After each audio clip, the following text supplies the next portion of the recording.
Mikhail Gorbachev was a new kind of Soviet leader.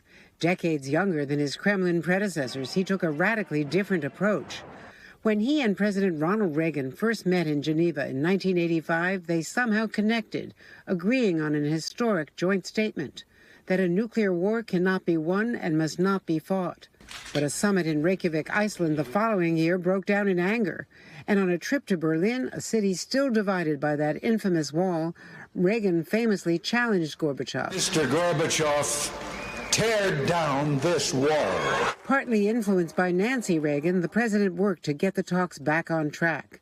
The next year, Gorbachev gave his first American television interview to NBC's Tom Brokaw. Are you going to run the risk of recession and inflation? No. Later, visiting the U.S., he charmed crowds near the White House by getting out of his armed limo to shake hands, and later sang along with pianist Van Cliburn at a state dinner. Personal diplomacy helped produce an historic arms control treaty and a return summit in Moscow where the two men walked together through Red Square. And Reagan said he no longer believed the Soviet Union was an evil empire.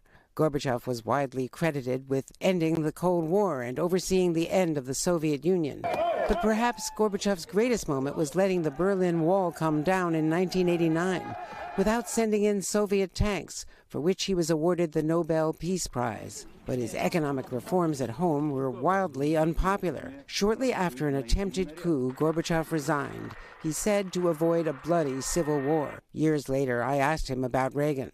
What did you think when you first met him? How did he strike you?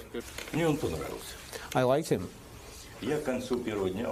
Toward the end of the first day, I knew that we would reach an agreement on some common statement.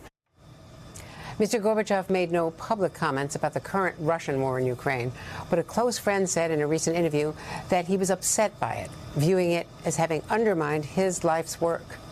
In a statement overnight, President Biden said, Gorbachev was a man of remarkable vision, a rare leader, one with the imagination to see that a different future was possible, and the courage to risk his entire career to achieve it. Chanel? That's a good look back. Thank you, Andrea. Changed the course of human history. Hey, thanks for watching our YouTube channel. Find your favorite recipes, celebrity interviews, uplifting stories, shop our favorite deals, and so much more with the Today app. Download it now.